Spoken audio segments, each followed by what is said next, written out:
200 subscribers. You all made that possible. This is your video.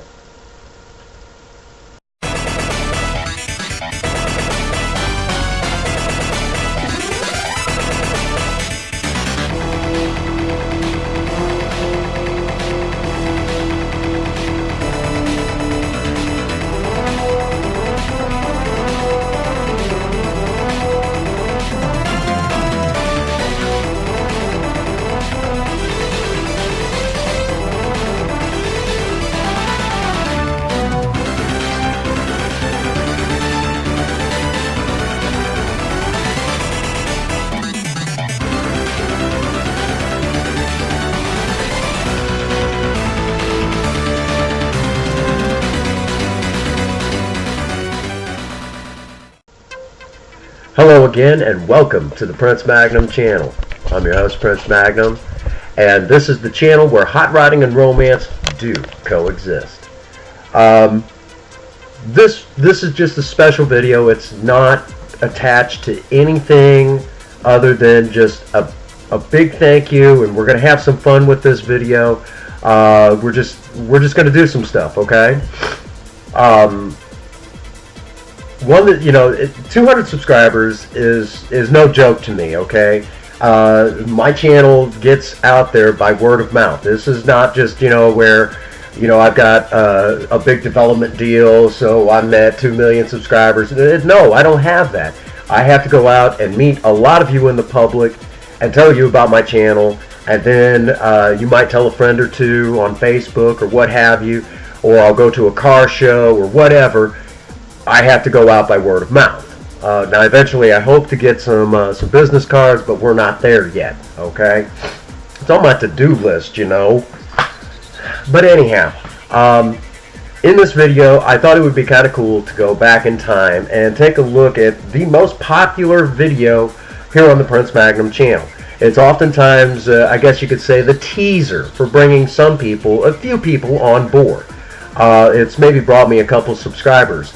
Now, as far as it being popular, how popular are we talking about? Well, I haven't collected my first check from YouTube yet, which I've got to finish up the online paperwork because there were some issues and things like that. But I've got to basically go to AdSense and do a couple of things.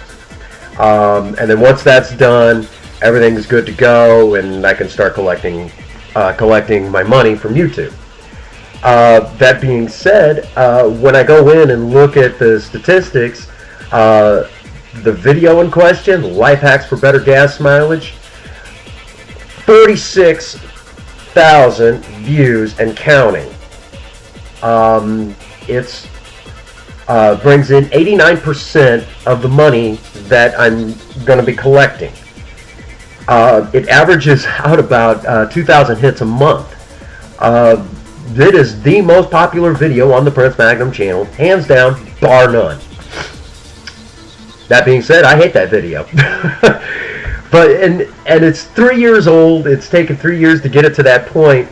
But you still get people that come on and want to finger bang an argument. So I thought it'd be kind of fun to basically thank these fine people right here. Damn. Anyhow, thank these fine people for leaving nasty comments to the point where it was like, you know what, I'm not going to delete this. I'm going to need this to backlog for this upcoming video because I knew it was going to happen eventually, so I left them there so I could tell them how it is. You know how it here. All of you in the Maverick Nation knows how this goes. And basically, we're going to cut away in a moment, and when we come back, we're going to break down a few things, have a little bit more fun with this, and then we're just going to end it as usual, okay? So I'll see all of you on the other side of this. Alright folks, let's take a closer look at the original project car, Project Beauty, a 1996 Ford Mustang. That's pretty much what she looked like when we got her. She came with a very tired, worn out 3.8 V6. So worn out, in fact, that every lifter sounded like they were going to come through the valve covers at $2 grand on the tack. But after an engine flush and Valvoline Max Life oil and some Marvel's Mystery oil, we could get her up to $5 grand on the tag. Not half bad for an engine that was ready to be replaced. And basically, through the process of starting to work on her and change things and, things like that,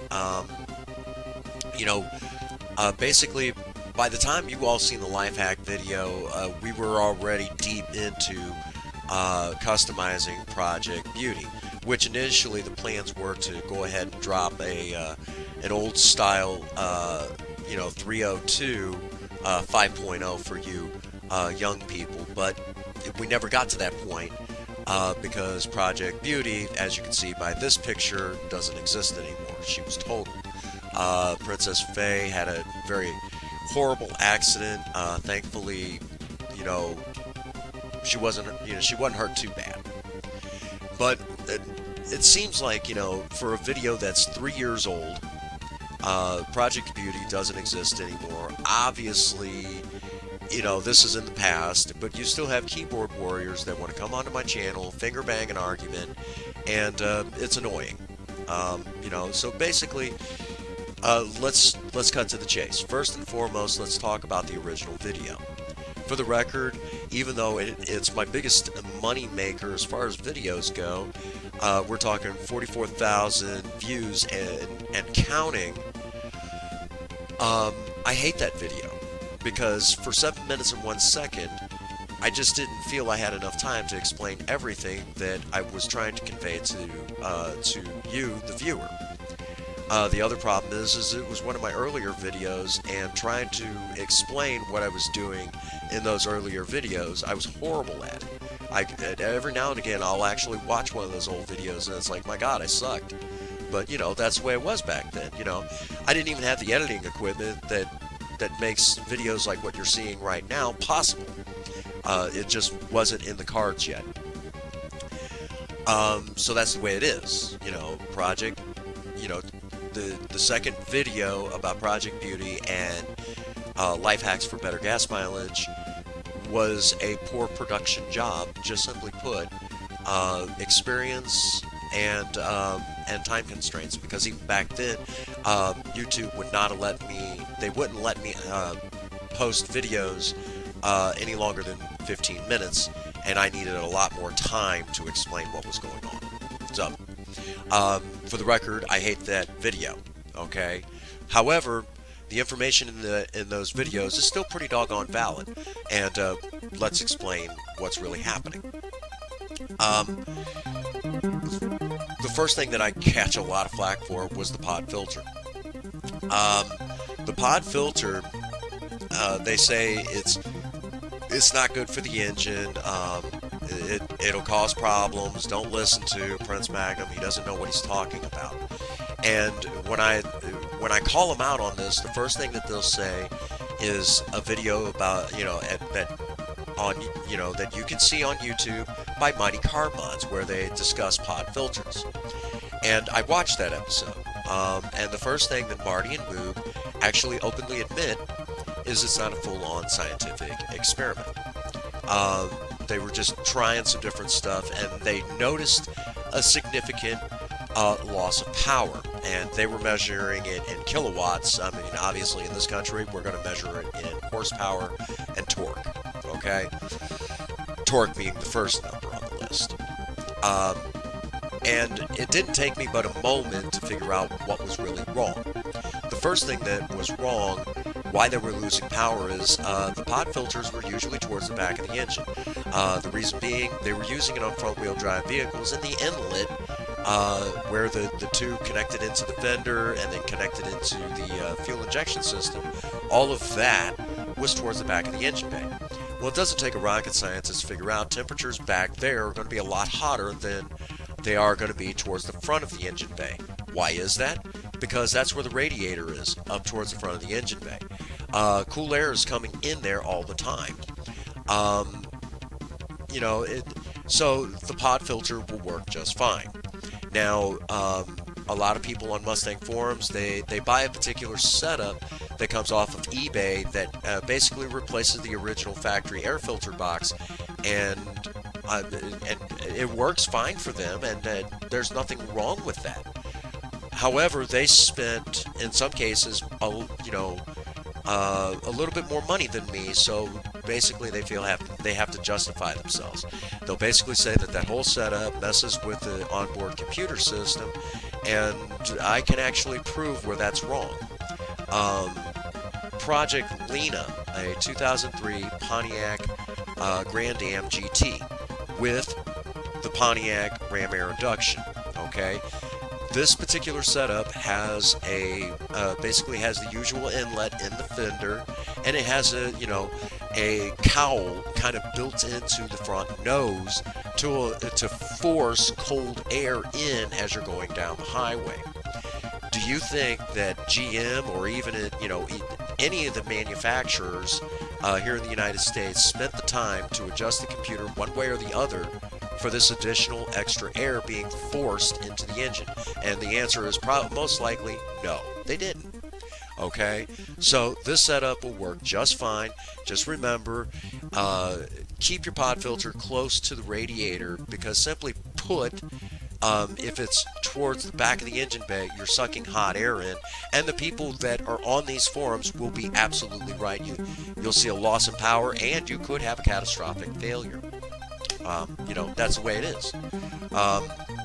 The other reason why I did this is also the pod filter makes sense. I live in Missouri, and Missouri has a lot of gravel roads, especially when you get away. And I'm not talking like major metropolitan city areas like Kansas City, Missouri,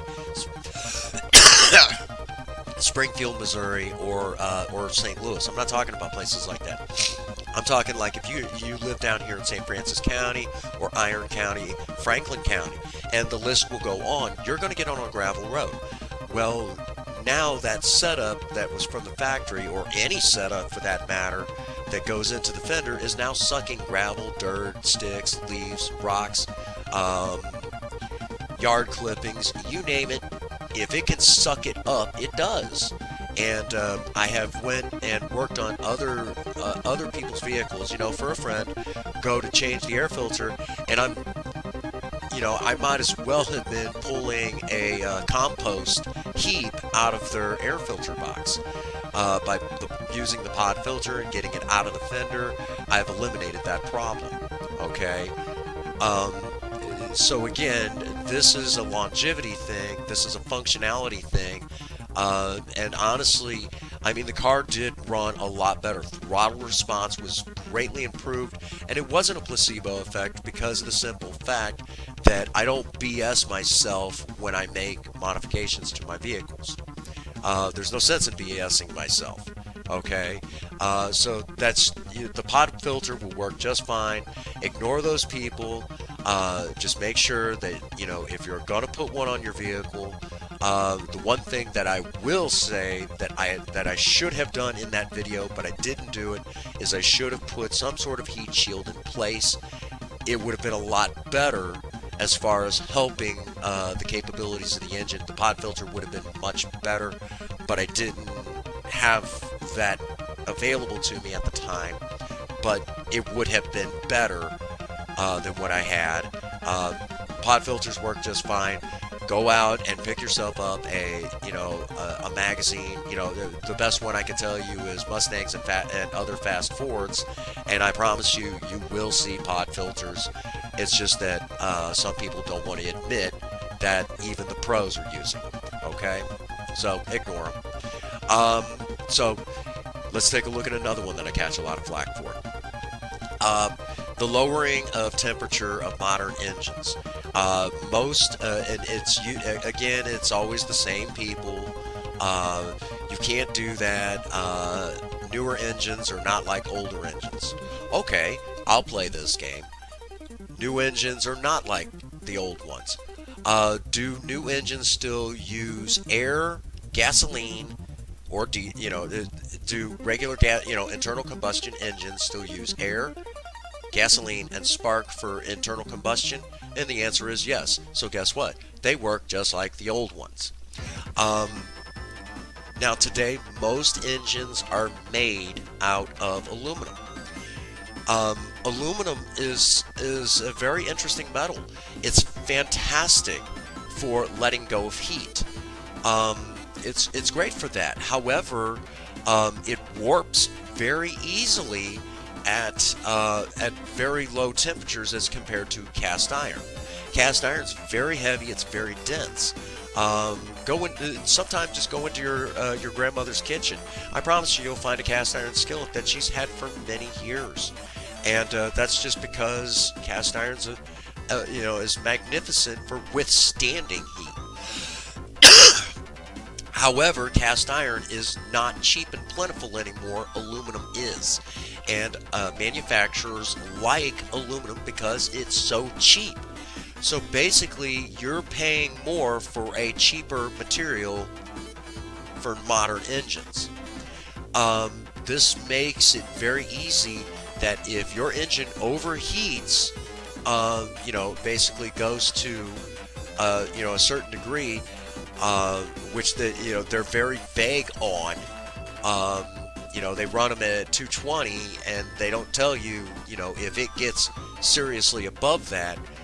You could warp the heads, you could blow head gaskets, and then you're taking your vehicle to the repair shop and spending thousands of dollars. So it makes sense to add a little extra insurance. So by putting cooler fans in, better water pumps, or at least making sure that if you just bought this thing, to put a good water pump on it, so that the likelihood of a catastrophic failure is lowered, and putting in a cooler thermostat is greatly improved. Okay, as a matter of fact, the original video, I wish I could have went into greater detail, but I couldn't.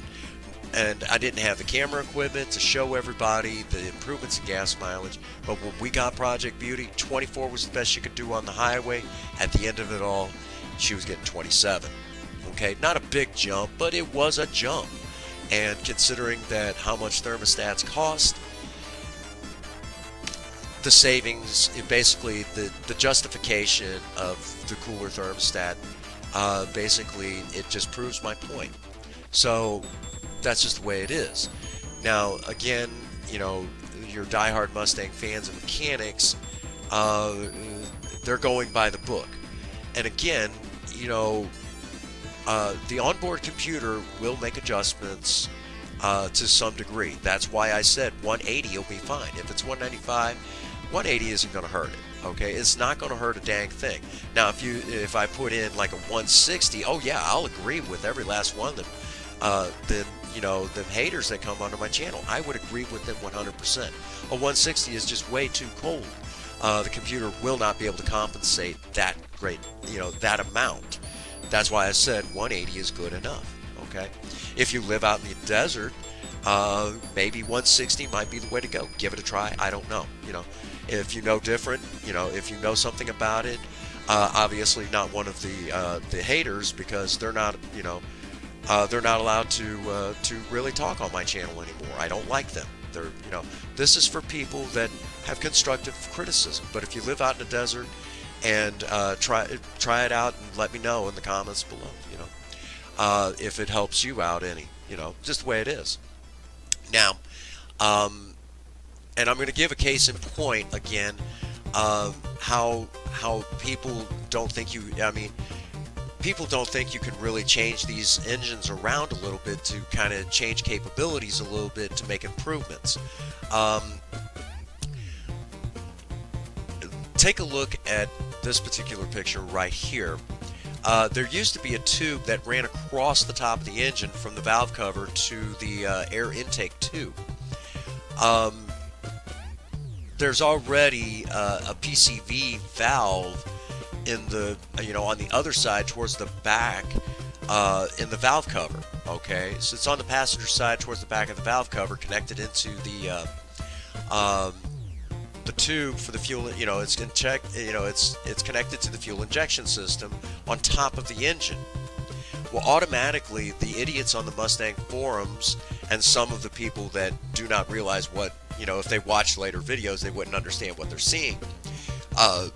By doing, removing that tube from the valve cover that connects into the air intake, what I have essentially done is I'm no longer pumping nasty oil fumes into my fuel injection to be reburned. Uh, I'm not choking my engine. And a lot of diehard Mustang, late model Mustang fanatics, the first words out of their mouth is you have a vacuum leak. Well, as I said, the PCV valve is right there. So how is that a vacuum leak? This is the level of intelligence that you deal with in Mustang forums and from a lot of your more modern day mechanics. They just do not realize that you can play with these things a little bit. And another case in point, one of the haters actually talked about using brake cleaner on the mass flow air sensor, and no, you don't use brake cleaner, okay? There's actually a spray that's specifically designed for that, so obviously he doesn't know as much as he thinks. So, I mean, it's just one of them things. When we come back to the office, we're going to talk about, why the mechanics and why the diehard Mustang fanatics say these things, but in reality, they're just riding on the coattails of the Prince Magnum channel. To me, they don't amount to anything, but the people who are, the true, what makes the Prince Magnum channel exist, this video's for you. All right? So I will see all of you back in the office.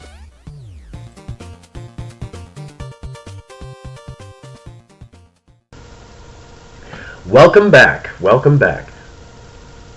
By now, I'm sure that there are mechanics and Mustang fanboys right now. They look kind of like this. That's the best thing that's ever happened.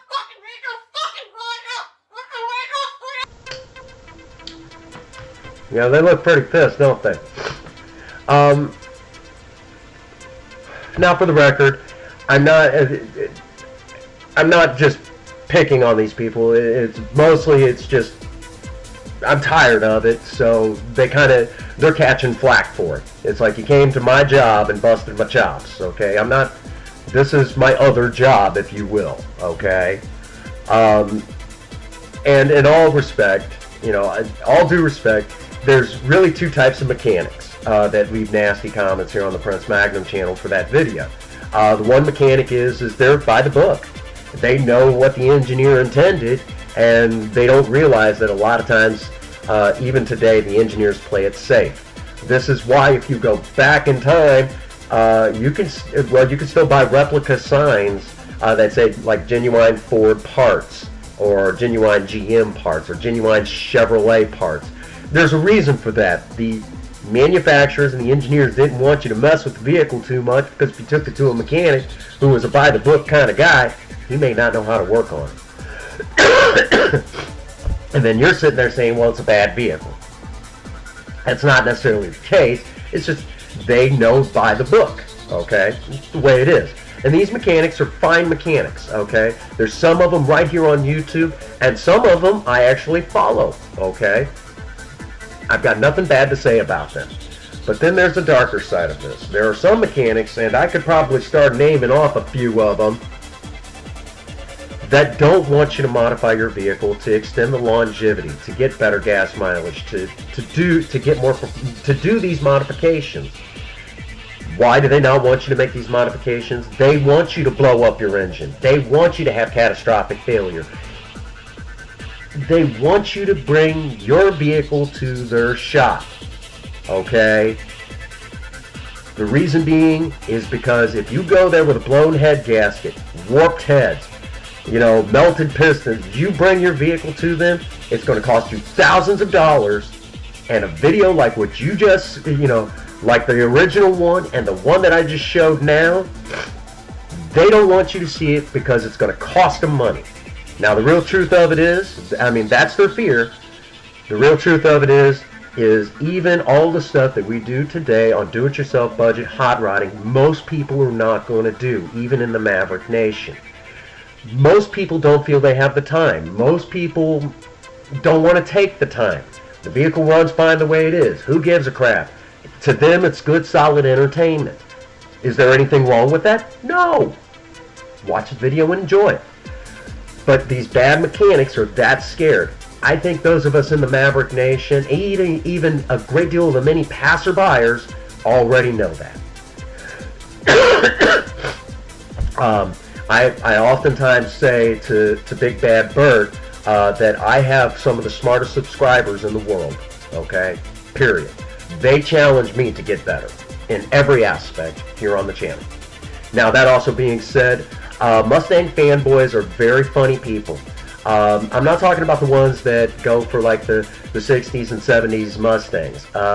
I'm talking more along the lines of the people that start getting into the fuel-injected Mustangs, more in particular starting in about 1993 to current day. These guys are hilarious. Basically, one guy will do something, and then it seems like that's the trend. They build rubber stamp hot rods, and the only thing that might change is the color of the car. And the very moment that you do something different and you start showing people, hey, it's working, you know, they have to feel they have to justify themselves, and you know, that their setup is better because this guy did this and that guy did that, and all you're doing is just something different, okay? They don't understand that you can do that, okay? And instead of looking at it, oh, I never thought of it that way, they have to try to run you down. And they'll come onto my channel and try to finger bang an argument. I'm not too worried about them. They're probably going to end up in a body cast in the next 6 months anyways, after they, you know, they make modifications to their Mustang, because most of them don't know how to drive anyways. It's not the Mustang's fault. Mustangs today are for experienced drivers, okay? Ford has done an amazing job with Mustangs today. I think they're ugly as sin. They've been ugly for, you know, since the Fox body Mustangs. To me, Mustangs are ugly. And even in the 70s, they weren't much better looking. The only ones that looked worth a dang was the Mustang 2. Out of the Mustang 2s was the King Cobra. But you have these fanboys that don't know how to drive, and they're going to wreck them, okay? Because not one of them knows anything. The best they've been able to drive before that Mustang that they got was a Honda Civic, okay? And Ford has done a great job making their sporty cruisers death traps, because performance is easily obtainable if you've got a fat wallet. And most of the Mustang fanboys that leave nasty comments, mommy and daddy's paying for their death trap, okay? It's just the way it is. They've got fat wallets. Mommy and daddy got fat wallets. They're going to end up in a ditch, in a body cast in the next 6 months anyways, making their way into the Mustang memes. And if they want to say anything about anything that I do as far as performance goes, right here on the channel, well, how about a little something from Project Lena to make you feel a little bit better there, fanboys?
Bear in mind, Project Lena is a 2003 Pontiac Grand Am GT with ram air induction, and on top of that, she's only got a 3.4 V6, the 3400 series, with an automatic transmission.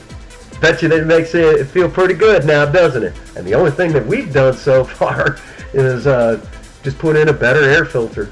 Not much to do, really, as far as that goes.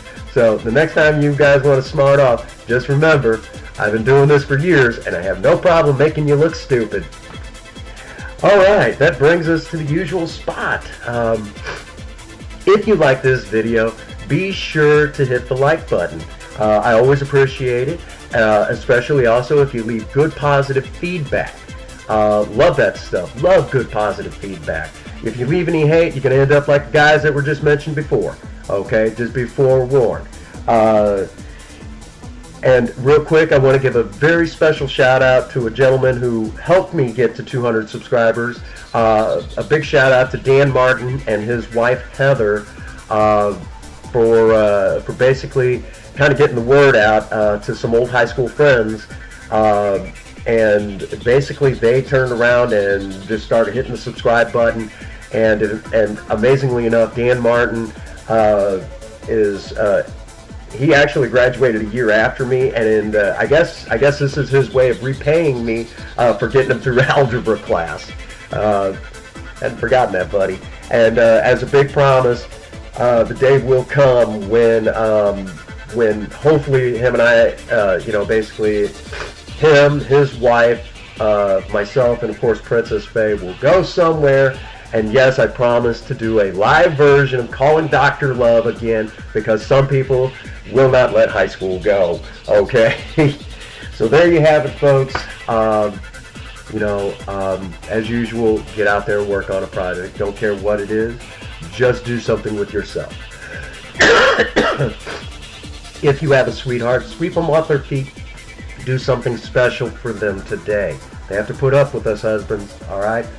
And as always, for all of you out there, if no one out there has told you that they love you today, Prince Magnum does. God bless you, and have a happy 24. Thank you.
Good night, ladies.